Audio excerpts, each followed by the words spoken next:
새로울 신, 매울 신, 그리고 무엇보다 믿을 신, 뉴스 신세계. 매일 저와 함께하는 단짝 헬마우스 임경민 작가 오셨습니다. 안녕하세요. 안녕하세요. 매주 금요일에는 이분과 함께합니다. 김준우 변호사 나오셨습니다. 네, 안녕하세요. 헬마우스의 건강을 걱정하고 있는 김준우 변호사입니다. 아니 오늘 아침에 사연이 좀 있습니다. 예, 왜 목이 많이 아프신가 봐요 지금. 목이 굉장히 아파가지고 어제 저녁에 잠을 잘 못 자서 네. 이거 말씀을 좀 드렸더니 아침에 이제 시선집중 유튜브 연장 방송에 출연했다가 네. 저희 또 목 디스크 그 동지 중에 한 분인 김종배 진행자께서 네. 이 앞에 있는 이제 병원을 추천해 주셔가지고 갔더니 빨리 좀 지지대를 좀 해라. 약간 디스크가 찢어졌다. 찢어졌어요. 그렇습니다. 아이고야. 저도 목 디스크 4급 출신으로서 늘 통증을 달고 살거든요. 네. 현대인의 친구죠. 네. 그래서 참 하여튼 고생하십시오. 저도 그 동기입니다. 근데 저는 이제 뭐 치료도 받고 수영하면서 목 디스크, 허리 디스크 양쪽 다 지금은 좀 다 나름 건강한 상태로 유지를 하고 있거든요. 저도 저거 집에 있는데 목에 지금 뭘 달고 계십니다. 그 라디오로 들으시는 분들 잘 목보호대. 모르겠는데 목보호대 하고 있습니다. 네. 이 유행입니까? 전염병입니까? 왜 이렇게 요새 그 목보호대 달고 방송하시는 분들이 많은지. 컴퓨터랑 핸드폰을 너무 많이 해서 그렇죠. 예, 오늘 MBC 라디오 시사 유튜브 구독자는 92만 3천 명입니다. 봄 소풍이 멀지 않았다. 자, 오늘의 뉴스 바로 들어가 보겠습니다. 군 방첩사령부죠. 천공 의혹 제기한 부승찬 전 대변인 어제 오전부터 압수수색해서 거의 24시간 넘게 압수수색한 것 같아요. 군사 기밀을 유출했다 이런 혐의예요. 그렇습니다.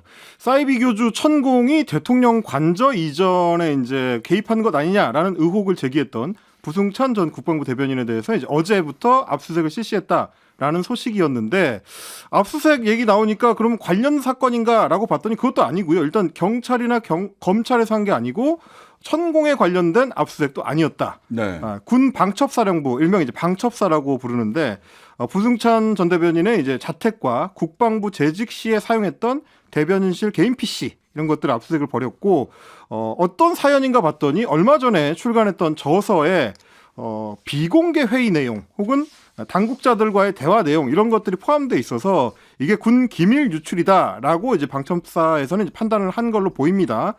예를 들면 2021년에 한미 연례 안보 협의 회의가 열렸을 때 서욱 국방부 장관하고 로이드 오스틴 미국 국방장관 사이에 있었던 당국자들 사이에 비공개 회담 내용을 실어놨다든지 뭐 이런 것들을 이제 이유로 든 것 같은데요. 부 전 대변인은 일단 당연히 혐의를 강하게 이제 부인을 하면서 아마도 다른 이유 때문에 즉 이제 천공과 관련해서 일종의 영린을 건드린 게 아닌가라고 지금 의심을 하고 있는 상황입니다. 네. 여기서 아까 헬마가 사이비 교주 천공이라고 이야기한 것은 네. 판결문에 있는 내용을 인용한 거죠? 그렇습니다. 2000년대에 있었던 법원의 판결문의 결과를 인용한 내용입니다. 네.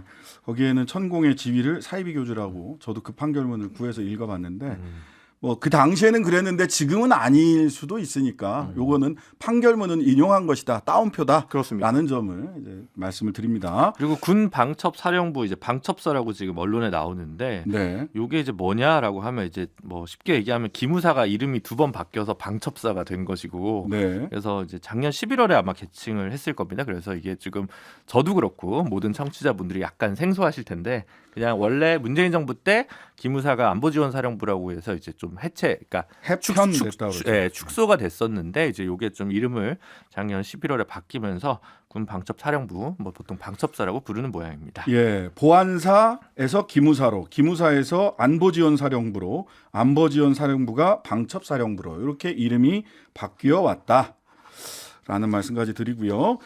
자, 부승찬 전 대변인 직접 전화 연결해서 어제 오늘 이어진 압수수색 그리고 지금 뭐 중앙일보나 이런 데 보면 혐의 사실이 쭉 지금 기사로 나오고 있거든요. 이런 혐의 사실에 대한 입장 직접 들어보도록 하겠습니다. 안녕하세요. 부승찬 전 대변인. 예, 안녕하십니까? 네. 자, 먼저 압수수색은 끝났죠? 어제 10시경부터 시작했다고 하던데. 오전. 예, 10시, 정확히는 10시 30분경부터요. 오늘 오전 11시 한 55분경까지 진행됐습니다. 24시간이 넘게 굉장히 예, 피곤하시겠어요. 25시간 정도 보시면 될 것 같습니다. 네. 그 왜 이렇게 길어졌습니까? 뭘 중점적으로 지금 압수수색하느라고? 길어진 이유는요. 예. 보니까 단순히 뭐 영장에는 한미 안보 연례 회의, 네. SCM 이거와 관련된 것만 확정이 돼 있었는데요. 네. 기간을 제가 대변인 하게 된 2020년 12월 4일부터 예. 올해 2월 15일까지 특정하다 보니까 예. 상당히 기간이 길지 않습니까? 네. 그러다 보니까 이제 포렌식에 이제 시간이 오래 걸렸습니다. 아, 이게 포렌식을 하다 일단 기간이 상당히 기네요.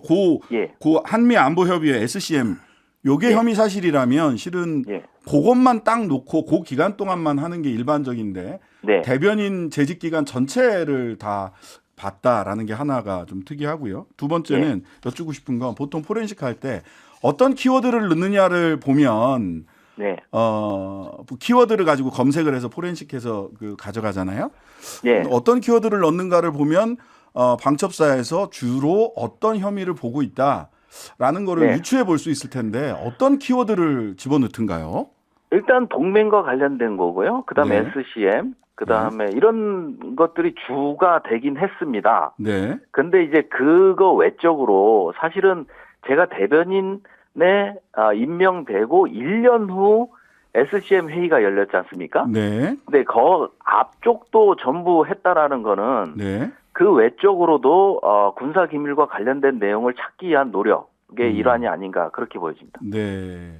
어쨌든 영장에서 적시된 것 이상을 가져가면 그것도 이제 문제가 될 수 있는데 알겠습니다. 전 대변인 전 기간 네. SCM 전 기간 그다음에 올해 대변인을 그만둔 사직하고 예예. 올해까지. 올해까지 예.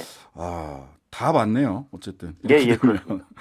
자, 김종대 전 의원이 오늘 아침 시선 집중해서 예. 이 책이 나오면 군 관계자들이 한 줄 한 줄 다 읽고 다 털 거다. 압수수색이 예상됐었다.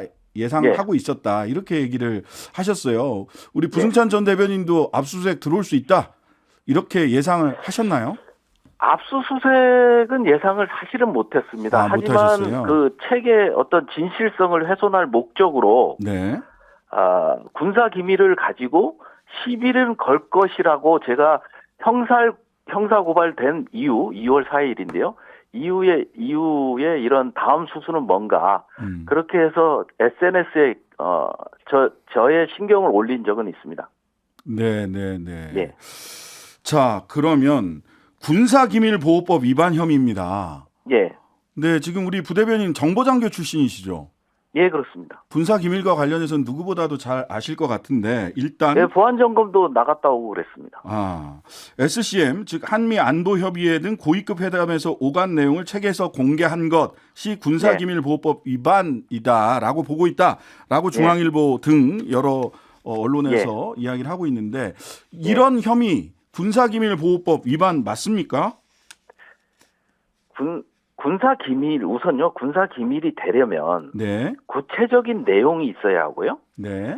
실제 당시 회의에 군사 기밀로 분류된 내용과도 네. 일치해야 됩니다. 네. 그리고 파편적으로 일치하는 거는 기밀에 해당되지 않고요. 네. 그다음에 이제 뭐 아까 중앙일보 말씀하셨는데 거기에서 언급된 내용들은 네. 키워드로 검색만 하더라도 언론에 다 나오는 거고요. 네. 그거를 제가 정리한 겁니다. 그렇게 네. 보시면 됩니다. 예. 네. 근데 상황상 SCM에서 이런 얘기들도 나왔다. 정리를 해줬던 거죠. 네. 구체적인 내용을 언급하거나 이러진 않았습니다. 네. 군사기밀이라는 게 즉시 그 급수를 정해서 예. 그 보안을 유지하는 게 군사기밀 아닌가요? 예, 맞습니다. 그러니까 이제 군사 기밀에 대한 결정권자가 있거든요. 네. 예, 뭐 2급, 3급, 그다음에 뭐 1급, 2급, 3급 그 국가 안보의 위해 정도, 네. 그 훼손 정도에 따라서 군사 기밀의 등급을 분류하거든요. 네. 예, 그렇게 분류를 하고 통상적으로 이제 SCM 자료 같은 건 한미 군사 2급 비밀로 해서 나눠주고요. 그 즉시 이제 회수하는 그런 거고요. 대변인실로 오는 거는 언론 대응용으로 일반용으로 옵니다. Q&A 방식으로 해서 네네. 약간 완화되게 해서 저희 쪽으로 오는 거죠. 그래야 언론 기자들의 질의에 대변인이 답변할 수 있으니까요. 대변인으로서 일반인에게 공개할 수 있는 정보만을 추려서 예, 예. 책에다가 기술했다. 예. 이런 예, 그리고 취지신 그게 거죠? 다 책을 그 저술을 하기 전에 네. 이미 언론에 나와 있는 내용들과 다시 매치를 했고요. 네. 그리고 언론에 전자권 전환 미국이 딜레이할 마음을 갖고 있다. 이거부터 시작해서 다 중앙일보에서 언급된 게 언론에서 이제 키워드 검색을 하면 다 나오거든요.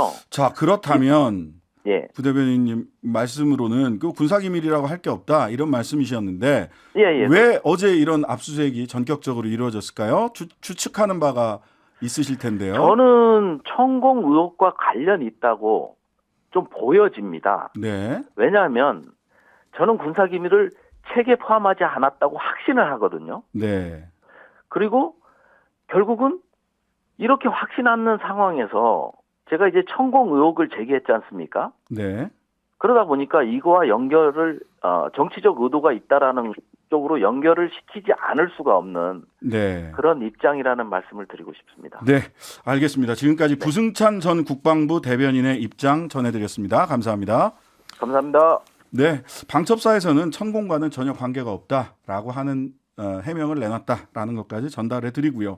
자, 오늘 보니까 천공이 네. 부승찬 대변인 얘기는 들었고 천공 측에서 그 답사 간 적 없다라고 했던 말을 다시 뒤집는 이야기를 한 거죠. 어제 이제 JTBC에서 단독 보도한 내용인데요. 예, 뭐 예. 기억하시겠습니다만 이제 얼마 전에 TV조선 측의 이제 탐사 보도 프로그램에서 이제 보도했던 내용상으로는 천공 측에서 관저 후보지를 방문한 적이 없다라고 이제 공식 입장을 전했었다는 보도가 있었는데 네. 그걸 어떻게 보면 이제 정면으로 이제 반박하는 듯한 내용의 이제 인터뷰가 들어 있었습니다. 네. 천공 측의 이제 법무팀장이라고 하는 인물이 등장을 하는데 뭐 TV조선에서는 토막만 내보냈기 때문에 관련해 가지고 법적인 부분을 들여다보고 있다 이렇게 얘기를 하면서 네. 이 사안에 대해서는 입장 정리를 안 하기로 했다. 라고 네. 말을 한 겁니다. 그러니까 이제 기자가 당연히 되물은 게 입장 정리를 안 한다는 거죠. 그러니까 가지 않았다. 아니다가 아니다. 아니라는 건 아니다. 뭐 이런 식으로 이제 질문했더니 법무팀장이 다시 답변하기를 아니다가 아니고 입장 표명을 안 하겠다. 그러니까 가지 않았다라고 얘기하는 게 아니고 관련해서 입장 표명은 안 하겠다는 쪽으로 조금 상황이 좀 바뀐 듯한 답변이 나와서 이 이제 배경이 뭐냐라는 것도 또 궁금해하시는 분들이 많이 있는 것 이게 같습니다. 천공층 법무팀장 얘기 이거 어떻게 받아들여야 됩니까? 근데, 김준우 근데 변호사님. 팀장이면 팀이 있다는 거예요? 그렇죠. 법률가가 여럿 있나 보군요. 아니 물론 네. 뭐 팀원 없는 팀장들도 많이 있습니다만. 그렇죠. 네, 예. 그렇죠. 예.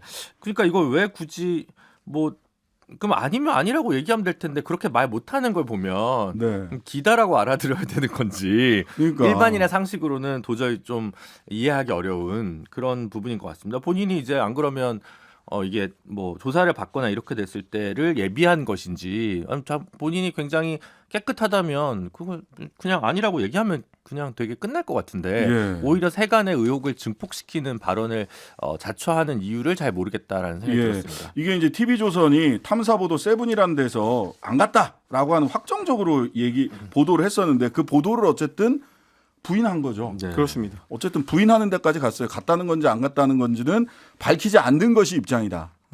참 이제 그러다 묘합니다. 보니까 뭐 타임라인을 맞춰 보면 경찰이 이제 조사 과정에서 관저 CCTV를 확보하는데 실패했다라는 얘기가 나오고 나서는 안 갔다라고 확연하는 인터뷰가 나왔다가 네. 그 뒤에 이제 김종대 전 의원을 비롯해서 여러 사람들이 주변 CCTV는 남아 있을 수 있다라는 의혹 제기를 했고 또 이제 국방부 같은 경우는 이제 별도로 자료가 남아 있을 수 있다라는 얘기가 나오고 나서는 또 입장 바뀌는 거 아니냐 뭐 이런 또 의문을 가지시는 분들도 많이 있는 것 같습니다. 예. 자, 두 번째 뉴스로 가보겠습니다. 오늘 이재명 대표에 대한 체포 동의안이 본회의에 보고가 됐고요. 다음 주 월요일 27일 날 표결이 이루어지게 돼 있습니다.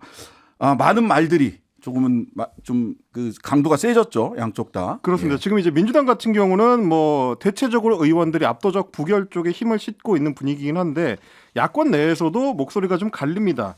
예를 들면 이제 대표적인 청년 정치인들을 꼽자면 박지원 전 민주당 비대위원장 같은 경우는 오늘도 이제 페이스북에 글을 올려서 도망가는 이재명이 아니라 당당한 이재명이 돼주시라라고 하면서 총선 때 수도권에서 살아남고 싶다면 체포동의안에 찬성해야 된다 이렇게 주장을 했고요.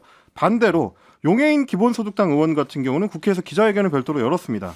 검찰이 제시한 이 대표의 체포 사유가 국회의원 불체포 특권을 내려놓고 구속돼야 할 만큼 심각하다고 판단하지는 않는다라고 하면서 27일 표결에 반대표를 행사하겠다고 선언을 하기도 했습니다. 네. 반면에 또 이제 정의당의 입장이 좀 다른데요. 오늘 이제 이은주 정의당 원내대표가 국회에서 비교섭단체 대표 연설을 했습니다. 이 자리에서 지난 대선 때 이재명 대표 본인이 불체포 특권 폐지를 공약한 만큼 그 특권을 포기하고 영장 심사를 받는 것이 책임지는 행동이다 이렇게 얘기를 하면서 정의당은 불체포 특권 폐지를 줄곧 주장해왔고 이번에도 다른 체포 동의안들처럼 판단할 것이다. 그러니까 사실상 찬성 표결을 예고를 한 셈입니다. 네, 그러면서 민주화 이후에 불체포 특권은 부패나 비리를 저지른 정치인의 수사를 막는 수단으로 전락했다. 이 대표는 그동안 무고를 주장하면서 검찰 수사에 협조했는데 영장 심사를 거부할 이유가 없지 않느냐. 이렇게 지적하기도 했습니다. 그 이은주 원내대표는 김건희 여사 도이치모터스 주가 조작 의혹 사건에 대해서도 즉각 수사해야 된다. 즉각 수사하지 않으면 입법부 일원으로서 이 수사를 진척시킬 판단을 하겠습니다. 이렇게 김건희 도이치모터스 주가 조작 의혹 사건 특검과 관련된 입장도 입장도 발표를 했는데 오늘 그 경향이요? 그렇습니다. 네, 경향에서 단독 보도가 나왔다고요? 조금 전에 이제 단독 보도가 나왔는데 이 상황 변화를 줄 수 있을지 모르겠습니다. 일단 2021년에 도이치모터스 주가 조작 관련된 사건을 수사했던 수사팀 내 관계자라고 하는데요. 당시 수사팀이 김 여사 측에 소환을 요청을 했었고 김 여사가 소환에 응하지 않은 게 팩트다. 이렇게 지금 기자한테 답변했습니다. 이게 뭐냐면 얘기를 좀 들어보니까 김 여사 측에 이제 소환 변호인단하고 협의를 해서 일정을 협의한 끝에 조사 날짜까지 이제 특정을 했었는데 네. 정작 김 여사 쪽에서 이제 출석을 하지 않았다는 거고요. 그러면서 이제 김 여사 측이 서면 조사로 좀 대체를 해달라. 소환 조사 대신 서면 조사를 해주면 안 되느냐 이렇게 요청을 또 했다는 겁니다. 그래서 지난번에 이제 한동훈 장관이 밝혔던 것처럼 서면 조사가 이루어졌고 수사팀은 그 당시에는 서면 조사로는 충분하지 않다. 그래서 김 여사를 직접 조사해야 하는 사건을 종결할 수 있다라고 판단을 했었다라는 얘기를 한 겁니다.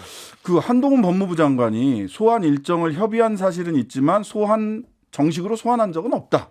이렇게 얘기했었잖아요. 네. 이 말이랑 지금 어떻게 봐야 뭔가 돼요? 엇갈리는 거니까 나중에 아마 이제 국회에서 뭐 법사위를 하든 아니면 본회의에서 좀 장관에 대한 질의로 이 부분은 아마 크로스 체크가 좀 이루어져야 될 거로 보이고요. 네. 뭐 그 당시 시점에서 또 왜 그러면 체포영장이나 이런 게 발부가 안 됐냐라든가 여러 가지 얘기가 나올 수 있겠습니다만 어쨌든 향후에 보면 한 달 아닐까요? 한 달 안에 아무런 움직임이 없다면 아마 정의당 쪽에서도 특검과 관련해서 전향적 입장으로 그러니까 신속히 진행하는 입장으로 아마 입장이 변경될 가능성이 충분히 있지 않을까 싶습니다.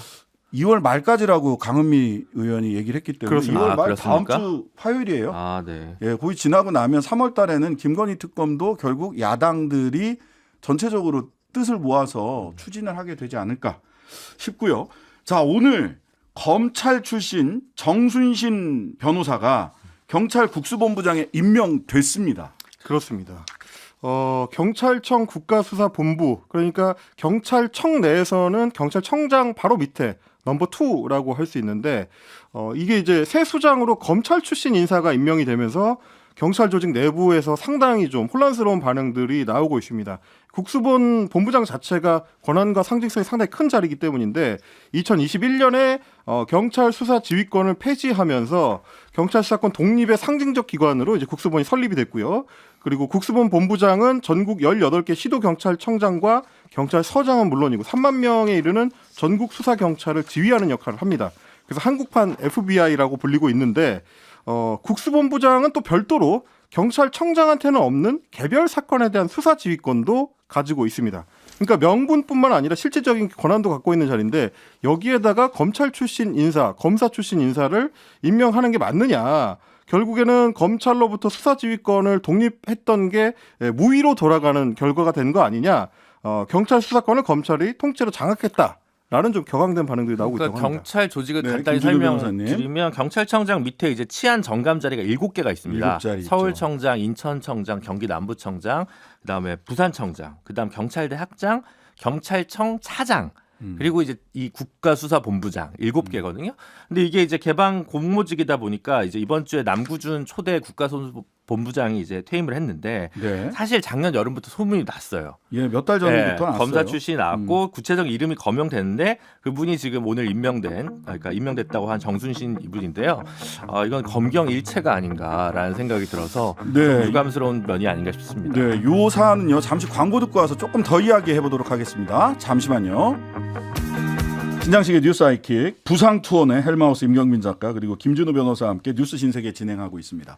광고 직전에 말하자면 그 검경 일체화 아니냐 정순신 검사 출신 네. 이분을 국수본부장으로 보내는 거. 근데 이런 얘기를 이제 김준우 변호사님 하셨는데 네. 사실 김준우 변호사님이 국수본 수사심의위원이세요. 누구보다도 경찰 사정을 잘 알고 계세요. 지금 경찰 내부에서 이거 어떻게 보고 있습니까? 제가 아마 이제 조금 전에 임기가 대기 시간에 말씀 나눌 때 그 얘기 좀 하지 말라고 바로 해버리시네요. 뭐 이제 국가수사본부 수사심의위원은 이제 주로 정책적인 부분과 관련해서 한 달에 한 번 정도, 1년에 한 10번 정도 회의를 하는데요. 저희가 네. 이제 임기가 아마 올해 봄인데 아마 뭐 제 임기는 이제 임기와 함께 연임은 가능성은 이제 없을 거라고 생각하고 말씀을 좀 드리면 이게 소문이 좀 나더라고요. 정순신 혹은 뭐 고위 검사 출신이 국가수사본부장으로 올 것이다라는 게 작년 여름부터 얘기가 좀 나왔었고 그래서 그런지 근데 이번에 아마 이제 정부 측에서는 굉장히 탄탄한 디펜스 논리가 있을 것 같아요. 무슨 말씀이냐면 이 공모인데 같이 경쟁한 두 분은 사실은 좀 경찰 내부에서의 업력이나 이런 게 국가수사본부장 하기에는 조금 부족한 부분이 있습니다. 그러니까 이 두 분이 경찰 퇴직 당시 직급이 경무관하고 총경이어서 네. 치안 정감 직급인 국수본부장에 어울리지 않는다. 네. 그래서 네. 일부 언론에서는 이분들이 그렇죠. 말하자면 들러리나 병풍 역할을 한 거 아니냐라고 하는 추측을 하는 언론 기사들도 나오고 있어요. 근데 이제 왜 그런 언론 기사들이 나오냐면 원래 나올 걸로 예상했던 그 분들이 다안 급이 나왔거든요. 맞는 사람들이 안 나왔거든요. 네, 그렇죠. 그러니까 그분들은 어차피 내정자가 있으니까 네. 다른 치안정감 인사를 생각해서라도 현역 치안감 분들이 그 밑에가 치안감이지 않습니까? 네. 그게 이제 검찰로 치면 이제 검사장급 자리인 건데 네. 그분들이 괜히 이제 밑보이느니 그냥 이번에 아예 공모에 응하지 않고 다음번을 보는 방식이 되다 보니까 어쨌든 형식적으로 보면 여기가 제일 인물이었다라고 이제 얘기를 아마 정부 쪽에서는 할 텐데 네. 이게 너무 바깥에서 그림이 너무 뻔하다 보니까 이렇게 되면 뭐 만약 이상민 장관이 탄핵이라도 되면 그 다음 또 검사 출신 행안부 장관이 임명되지 않을까 저는 심히 좀 우려가 되고 그러면 대통령께서 얘기하신 민병공화국 때도 이런 일이 없었는데 이 검경일체 거의 내선일체 수준의 이런 형태의 인사를 계속하는 게 과연 좋으냐. 검사 독재,